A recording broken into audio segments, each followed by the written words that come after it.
కొడుతుందా TRS party? Hat trick కొడుతుంది. కేసీఆర్ గారు ఎవరిని పంపిస్తే, ఏ క్యాండిడేట్ పంపిస్తే ఆ క్యాండిడేట్ని గెలిపిస్తున్నాం కదా. ఇప్పటిదాకా ఆనంద్ గారు చెప్పినట్టుగా బంపర్ మెజారిటీతో న్యూ పర్సన్ తీసుకొస్తే కూడా వాళ్ళు గెలిచారు. గెలిచి మళ్ళీ మరి వాళ్ళు పార్టీ మారిపోయినారు. కారణం ఏంటి అని తెలియదు. వాళ్ళకి ఏం తక్కువేం చేయలేదు.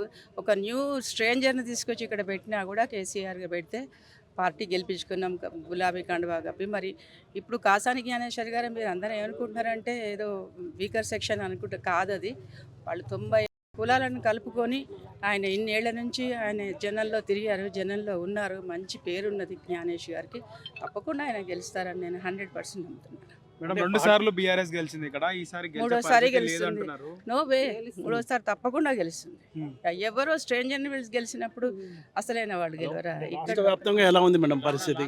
చాలా వీక్ గా ఉంది. చాలా మంది ఎమ్మెల్యేలు వెళ్ళిపోవడానికి సిద్ధంగా ఉన్నారని ప్రచారం జరుగుతుంది. కాన్స్టిట్యున్సీ గురించి మాట్లాడుకుందాం. ఎక్కడ చెరువులో నీళ్లు ఉంటే కప్పలు వస్తాయి అన్నట్టుగా అది అధికారం ఎక్కడ ఉంటే కాస్త టెంపరీగా ఉంటుంది. ఒకటి మేఘావృతం మాత్రమే. మేఘాలు పోతే మళ్ళీ మంచి సూర్యుడు ప్రసరిస్తాడు నేను అనుకుంటున్నాను.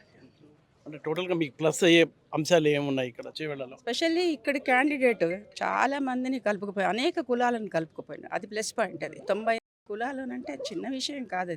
అది ఇప్పుడు జ్ఞానేష ఇప్పుడు దాదాపు 30-35 ఏళ్ళ నుంచి ఆయన మాట వింటున్నాను నేను.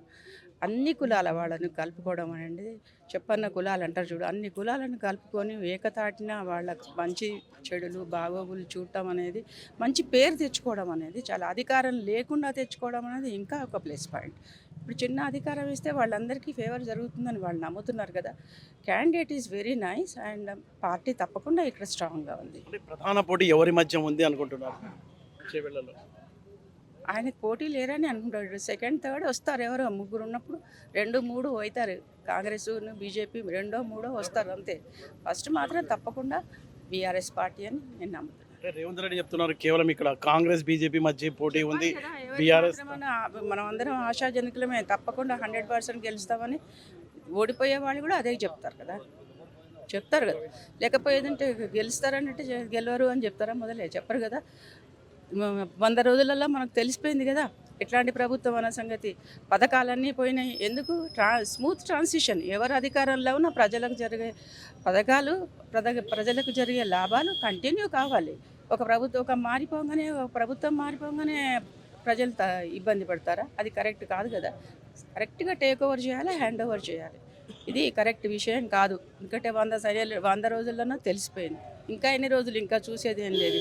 మళ్ళీ కొన్ని ప్రామిసులు చేస్తున్నారు. ఆగస్టు తర్వాత చేస్తాను, ఇప్పటికే చేయందని అప్పుడు చేస్తారా? ఇక థ్యాంక్ యూ. ఇందా చెప్పినట్టే మా పార్టీ గెలుపు అవకాశాలు కాదు, గెలిచిపోయింది. ఆల్రెడీ డిసైడ్ అయిపోయింది. చెవల పాలన మొత్తంలో ప్రతి ఒక్కరికి తెలుసు. బీసీలు అయితే ఎస్సీ ఎస్టీ అయితే ఓసీలు అందరికీ తెలుసు. కాసాని ఎప్పుడైతే అనౌన్స్మెంట్ అయిందో అప్పుడు ఆయన గెలుపు అనేది ఫిక్స్ అయిపోయింది. ఎంత మెజార్టీ గెస్ చేస్తున్నారు? మెజార్టీ నేను చెప్పాను. ఇప్పుడు ఎందుకు మెజార్టీ కాదు, మనకు కావాల్సింది గెలుపు ఇంపార్టెంట్. ఖచ్చితంగా మనం గెలుస్తాం. అంటే ఎమ్మెల్యేలు అంతా సపోర్ట్గానే ఉన్నారా లేకపోతే ఎలా ఏమైనా ఇబ్బందులు?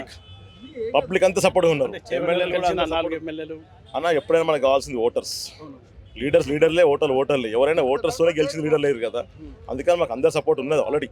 ఒక విషయం చెప్పండి, చేవెళ్లలో కాసాని గారికి కలిసి వచ్చే పాయింట్స్ ఏమున్నాయి, అంశాలు? కాసాని గారు మీరు కంపేర్ చేస్తే మీకు అపోనెంట్ ఉన్న ఇద్దరు క్యాండిడేట్ కన్నా పొలిటికల్ అనుభవం ఎక్కువ ఉన్న మనిషి కాసాని గారు.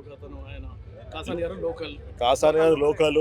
ఆయన జడ్పీ చైర్మన్ చేసిండు, రంగారెడ్డి ఎమ్మెల్సీ చేసిండు, సొంత పార్టీ పెట్టిండు మన పార్టీ అని. మన పార్టీ అంటే రాష్ట్రం మొత్తానికి, ఉమ్మడి రాష్ట్రానికే ఒక పార్టీ పెట్టిండంటే ఆయన ప్రజలకు ఇంత చొరవ ఏంటి ఆ పార్టీ పెడతాడు. అందుకని ఆయనకి లోకల్ నాన్ లోకల్ కానీ ఆయన ప్రజలకు చాలా దగ్గర మనిషి. ఇప్పుడున్న మీకు బీజేపీ కానీ కాంగ్రెస్కి కానీ వాళ్ళందరికన్నా అనుభవం, పొలిటికల్ అనుభవం ఉన్న మనిషి, ఏకైక మనిషి అంటే కూడా కాసాని. 93 బీసీ కులాలు పెట్టే ఆలోచన ఎవరికైనా వచ్చిందా చెప్పండి? ఒక పేరు చెప్పండి నాకు. ఎవరికి రాలేదు, ఎందుకు రాలేదు మన ఆలోచన అంటే? అంత దూరదృష్టి ఉన్న మనిషి మనకు కాసాని. అందుకనే ఆయన గెలుపు, ఆయన కరెక్ట్ క్యాండిడేట్. కేసీఆర్ ఎంతో ఆలోచిస్తే కానీ ఆయన టికెట్ ఇవ్వలేదు. పబ్లిక్లో ఎలాంటి రెస్పాన్స్ కనిపిస్తుంది? ఆల్రెడీ ఓటర్స్ అందరు ఉన్నారండి. ఎక్కడ పోయినా గ్యారంటీగా బీసీ నినాదం వచ్చింది. బీసీ నినాదం మొత్తం తిరిగి ఉంది. మొత్తం ఆల్రెడీ కాసానికే ఓటేసారి ఫిక్స్ అయిపోయారు. మాకు 2 బలం, ఒకటి కాసాని, ఒకటి కేసీఆర్. ఈ 2 చాలు, మాకు ఇంకే బలం అవసరం లేదు. మాకు మోడీ బలం కూడా సరిపోదు ఇక్కడ. ఈ 2 కలిస్తే ఎవరి బలం సరిపోదు. అంత గట్టి బలం మాది.